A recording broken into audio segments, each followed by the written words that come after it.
Dying to live.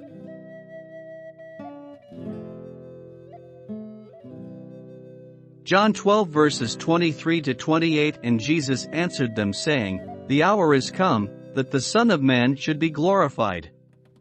Verily, verily, I say unto you, except a grain of wheat fall into the earth and die, it abideth by itself alone, but if it die, it bears much fruit. He that loveth his life lose it, and he that hated his life in this world shall keep it unto life eternal. If any man serve me, let him follow me, and where I am, there shall also my servant be. If any man serve me, him will the Father honor. Now is my soul troubled, and what shall I say? Father, save me from this hour. But for this cause came I unto this hour. Father, glorify thy name. This passage is one of the most complete statements in the whole Word of God of the dignity and glory of self-sacrifice. The truth is here put with all the Savior's inimitable art of statement. Our thoughts are brought to consider the great law of sacrifice which, now dark and forbidding, and now radiant and glorious, runs through the whole creation of God. It is a law without which society could not hold together nor our race live, without which, indeed, the whole animal kingdom would become extinct. We shrink from sacrifice if we are base and selfish. We are drawn toward it if, and just so far as, we are noble. It is at once so difficult and so satisfying. So radically opposed to our innate selfishness, and so inseparably connected with our highest sympathies and noblest impulses.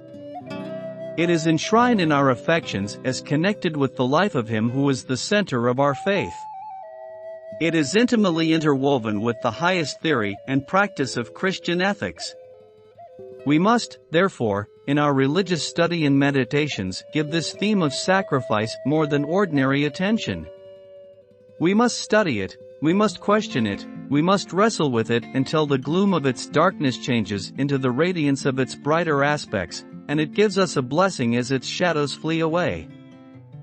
1. Then let us look at its dark side, involuntary sacrifice. How very dark it is!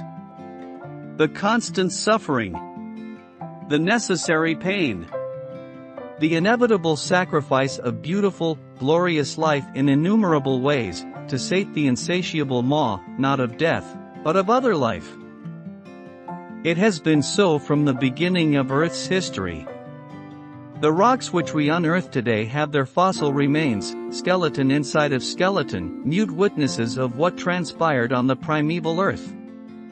Life everywhere fed upon life, one creature being sacrificed to keep another creature alive. And the same dark, mysterious spectacle is witnessed around us every hour. From the lowest form of insect life, through all grades of being up to man, we behold one preying upon another. Sometimes an insect carries about the germ of another attached to its back, that will in time take its life. We behold the feeble and the little sacrificed to the appetite of the large and the strong. Insects are consumed by other insects, by reptiles and by birds. The mouse and the sparrow are the ordained food of the hawk. The smaller fish are eaten by the larger.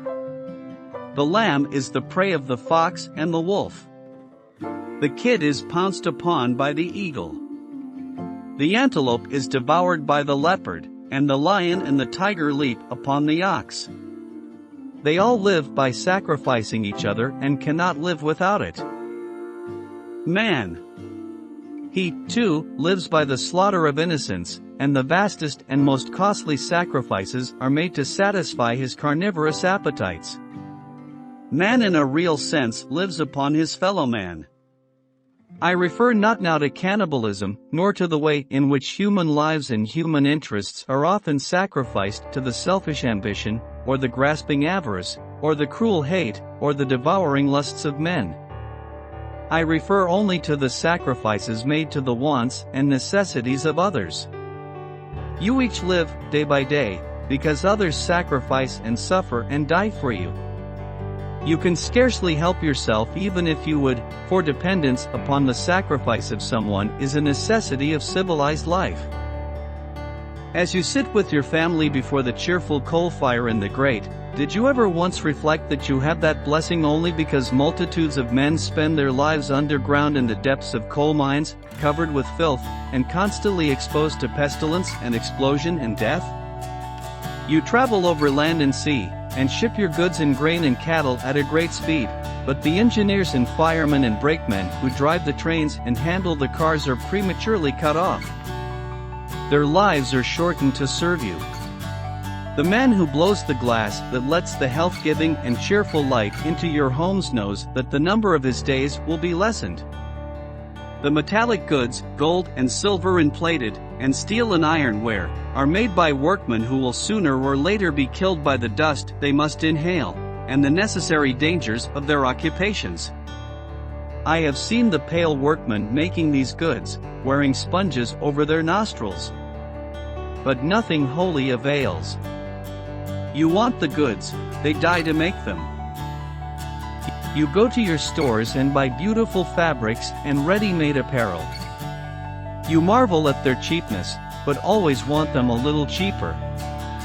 They are cheap, cruelly, wickedly cheap, because the work was undersold and undersold to you at the price of the cheap life-breath of suffering mortals, poor men and women compelled to labor by the necessities of their lot, and crushed to death by the competition and rivalry of trade while they stitched and embroidered for you. It was as Tom Hood wrote in his immortal poem. Stitch, stitch, stitch. In poverty, hunger and dirt, sewing at once, with a double thread, a shroud as well as a shirt. And so remember, with at least a little humane pity, when you buy and wear these wondrously cheap things, remember. O men with sisters dear. O men with mothers and wives, it is not linen you're wearing out, but human creatures' lives. The makers of certain kinds of lace must work in very dim light, and always go blind. In our great iron mills, by an explosion or the bursting of a pot, men are often roasted alive by a great mass of molten metal. City policemen are shot down in the defense of other people's homes, and city firemen are often burned to death to keep the property of others from being burned. The pioneers of civilization cut down the forests, drain the swamps and the marshes, fight wild beasts and savages, and die doing it, but others who come after them enter into the fruits of their labors, and enjoy what they have wrought. Probably 1,000 men will lay down their lives for every mile of our Isthmus Canal, but the nation wants it, the world needs it, and they die to give it to us. And so on endlessly. We may, by Christian effort, alleviate this suffering somewhat, and thus mitigate some of the sternness of this law of sacrifice, but still it will remain, woven, dark and cruel though it seems to be, into the very fabric of our being, our progress, and our civilization. 2. Let us now consider the voluntary sacrifice. This is the brighter side. There is now something divine in its purpose and holy in its results, and we are able, partially at least, to understand it. The generous, the unselfish, the pure, the holy, lavish themselves upon the base and the unthankful. They suffer in the sufferings of others, and stand between them and the normal results of their wrongdoing. All our voluntary benevolent societies that labor among the poor and vicious, all our free hospitals and charitable institutions, our friendly inns, social settlements, temperance and missionary organizations, are so many proofs that the provident and the good are voluntarily bearing the burdens of the vicious. Somebody must cure these public evils that make society rotten. Somebody must rescue the children that are born in haunts of vice. Somebody must forget ease and self-indulgence, and put a precious home behind him and go after the drunkard, the criminal and the abandoned, or society is undone. Yes, some, at times too, must enter the ranks and brave their bosoms to the missiles of death, and consent to be mowed down by the privation and sickness of the camp that liberty may not perish, that nations may live. And glorious as this patriotic sacrifice is, you can find sweeter and quite as noble vicarious sacrifice in the quiet obscurity of home and daily life, unnoted as the of men, and appreciated by and known only to God. There are parents caring for unworthy children, sitting with them through long days and weary night watches in illness, bearing their needless sorrows in thankless sympathy and service, and agonizing over their wretched sins. I have known an elder sister, by far the most gifted mind in the family, to care for a sick mother for 12 long years, and care for the home and the father, and then she helped 3 brothers and a sister to an education, putting 2 of them through college, working for years from early morning till midnight to do it, her own mind and heart hungering for the opportunity she was giving to them, until she was broken in health by the cruel strain. And then she was flung aside by those whom she had served. I sometimes think the shining sun looks upon nothing more divine among men than such sister love. Now, you take all these noblest acts of benevolence, all these voluntary immolations of self for the good of others which human history affords, fashion them together into one harmonious whole, then lift them up into infinite exaltation, and you have none other than the character of God Himself as He stands related to sinful and suffering man, the God of vicarious sacrifice, the God of love. 3. We see in Jesus the interpretation and perfect illustration of this divine law of sacrifice. Hear the blessed words of the text. Jesus answered them, saying, "The hour is come that the Son of Man should be glorified. Verily, verily, I say unto you, except a grain of wheat fall into the ground and die, it abideth alone, but if it die, it bringeth forth much fruit. Now is my soul troubled. And what shall I say? Father, save me from this hour. But for this cause came I unto this hour. Father, glorify thy name." Here, you see, is the incarnate God bowing down submissive to His own sacred law of sacrifice. Not without the anguish and the struggle, not without the shrinking of soul which characterizes our own worthiest deeds, but yet He hesitates not. As the grain of wheat must abide alone except it be cast into the furrow and there perish, so, if He would save others, Himself He cannot save. But He came to save others.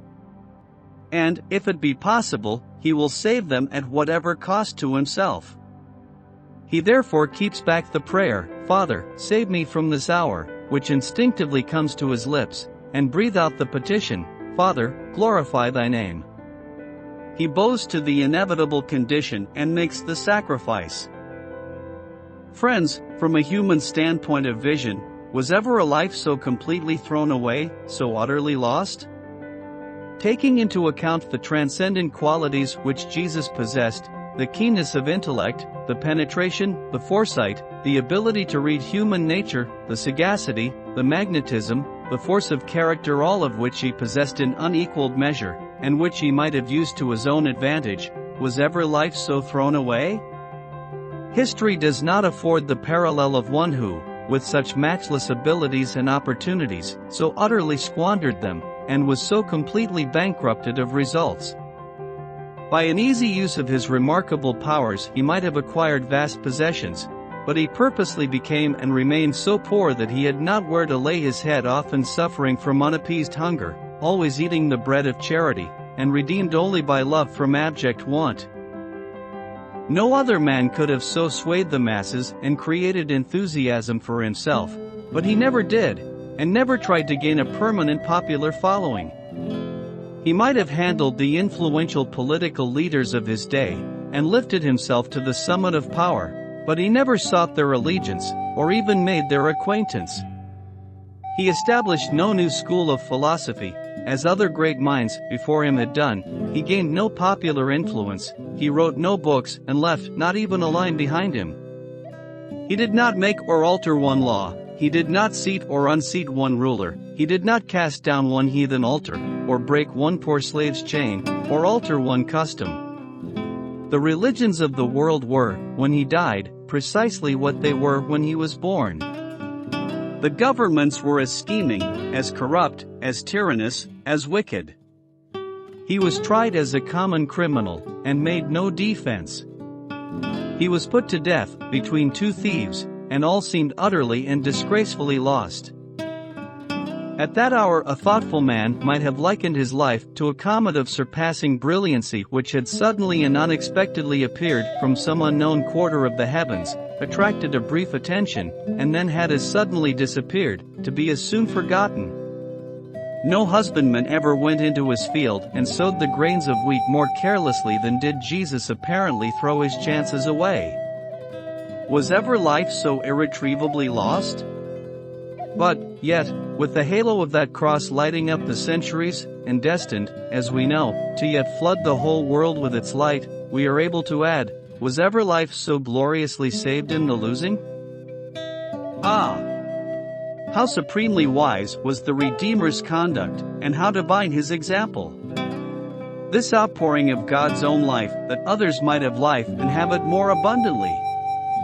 The great heart of love, touched with a feeling of our infirmity and beating in sympathetic pulsations with the fevered pulse of a suffering humanity, beholding our ruin and hasting to our redemption.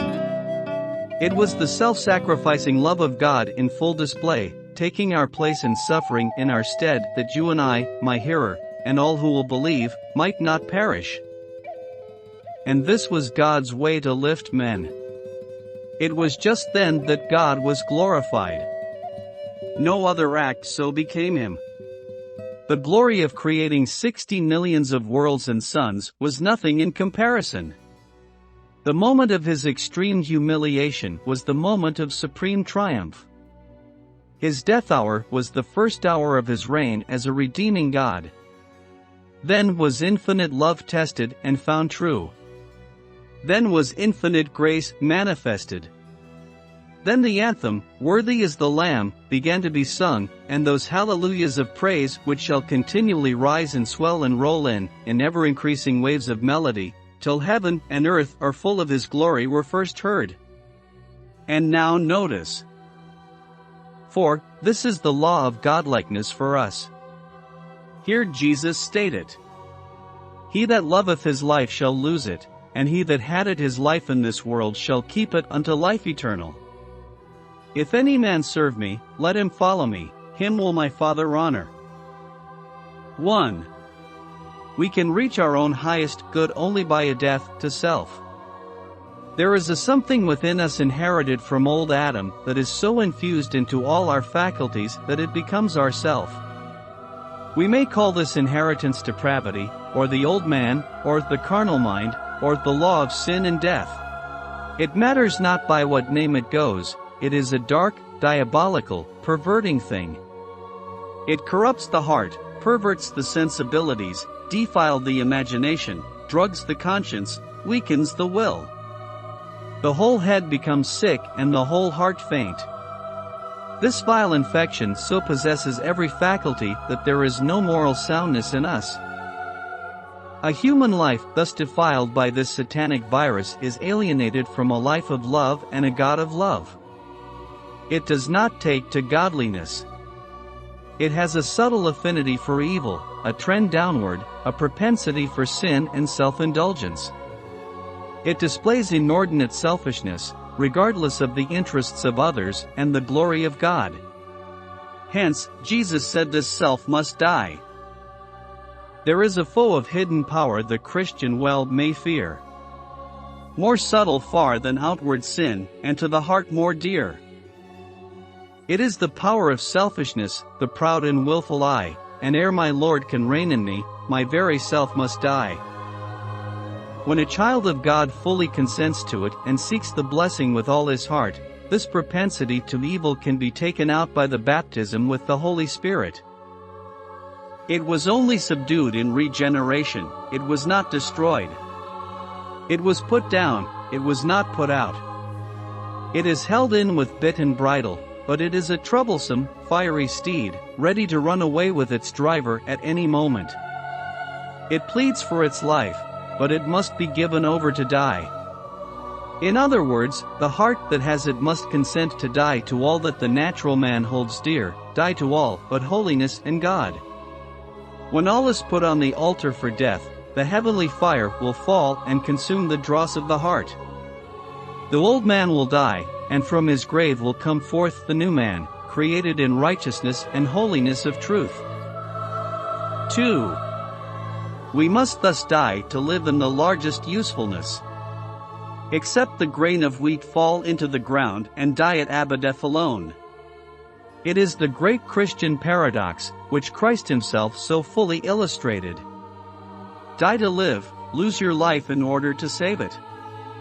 He who lives for himself only makes an utter failure of life. On the contrary, he who lives as if he hated life, who lays all the forces of his life on the altar of Jesus to be used in the service of God and humanity. He keeps and saves himself unto life eternal. This is the essential condition and law of divinest usefulness. If any man will serve me, let him follow me, and where I am there will also my servant be. Follow Jesus in the death of self-sacrifice, in his indifference to worldly honors, and his contempt for worldly riches and human applause. Follow him to the firing line, where the cause of right is the most unpopular, and truth is shot at and stabbed by dagger tongues, and the battle is hottest for temperance and righteousness, for humanity and God. Follow him when others falter and fail, when others hiss and wag their tongues and curse goodness, and cry with the hate of hell, crucify him, crucify him. To follow Jesus then, through the judgment hall and over the Via Dolorosa and up the steeps of Calvary, while demons howl and rocks rend and darkness settles, and goodness and love are crucified, is to walk the path of honor and get the crown of final glory. I entreat you who are young to learn this all-important lesson. You are not yet hardened by the deceitfulness of sin. You are deliberately adopting life principles. On the one hand, you see men, all too numerous, who are grasping, selfish, ambitious, and scrupulous, eager to ride to place and power, and willing to crush anybody, and to sacrifice any human interest to do it. On the other hand, here is the perfect God-man, and all who would be like him, giving themselves to the ministry of others. Which company will you join? The lesson of Jesus' life is this: the path to the divinest and most enduring usefulness lies through the sepulchre where self-seeking is buried. Give thy life away if thou wouldst save it forever. In the meanest, overreaching, selfishness, labor to make the most of thy little self, so shalt thou lose thy life, thy soul, thy all. Oh, how we need this lesson! And I thank God that more and more men are learning it. There are multitudes today who are poor because they would be honest and unselfish. They preferred usefulness to a large bank account, and riches of character to riches of purse. They have saved but little, yet they have saved conscience and truth and self-respect and love and faith, true manhood. They have comforted sorrow, and cured ignorance, and redeemed from vice, and made the lives of others better. They need none of your pity, for they have laid up abundance on high. I have known a wife to live with a drunkard husband. For his sake and her children she consented to be covered with shame and disgrace. She told me her parents did not know of her anguish. She had but to speak a word and her family would fly to her rescue, but she concealed her wretchedness and suffered on. And there are innumerable such wives and mothers who are martyrs to debauchery and dissoluteness, and who die daily for others. There are daughters who are sweetly pouring out their lives in the care of aged parents and thus are clothing themselves with the white robes of the saints. There are some of God's purest who are sacrificing the enjoyments of home and health and strength and fortune to press upon the consciences of this guilty nation the moral reforms of the day. Others are sailing to foreign shores to carry the gospel of Christ to thankless heathen. Others still are giving of their very living to keep them there. Sarah Hosmer, of Lowell, Massachusetts, though a poor woman, supported a student in the Nestorian seminary, who became a preacher of Christ. 5 times she gave $50, earning the money in a factory, and sent out 5 native pastors to Christian work. When 60 years old, she longed to furnish Nestorian with one more preacher of Christ, and, living in an attic, she took in sewing until she had accomplished her cherished purpose. In the hands of this consecrated woman, money transformed the factory girl and the seamstress into a missionary of the cross, and then multiplied her 6-fold. She died to live, and the story of her life is as fragrant as the alabaster box of ointment poured upon the head of Christ. I know of women who have dedicated themselves to the care of 50 children apiece in orphanages, mothering the offspring of want and sin without other compensation than the smile of Christ. Others can be named who go from homes of abundance and culture and purity to fish fallen girls out of the purlieus of vice in our great cities. They have been fitly called the angels of the slums, and they are fitting themselves to be the companions of angels forever. We might point to teachers and preachers in great numbers who are toiling faithfully and enthusiastically for a small fraction of the earthly compensation they might have gained in some other avocations. Gratitude should lead us to remember the men in the cabinet of our nation who have laid aside a professional income more than 10 times greater than their pittance of a salary, that they may serve their country. And one of them, Secretary Hay, turned from the enjoyment of wealth and the sweets of literature and authorship, to serve his nation and his age. He became the greatest diplomat of his times, but died prematurely, a sacrifice on the altar to bless mankind. Oh, the Spirit of Christ is abroad over the world. It is ennobling and sanctifying human hearts. Under its holy inspiration, men are living and toiling, they are suffering and dying for others.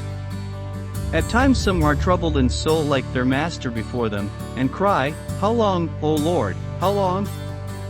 He answers them, "Suffer, child, and sacrifice a little longer." And they toil on for others, and lose life itself on their heaven-appointed Calvary. Then are they glorified. These are they that come up out of great tribulation, to wear crowns of usefulness and eternal victory. He that saved his life shall lose it, he that gives it in sacrifice shall keep it unto life eternal. May God keep us all from the consuming canker of selfishness, and help us to give ourselves to the service of Christ and this dying world.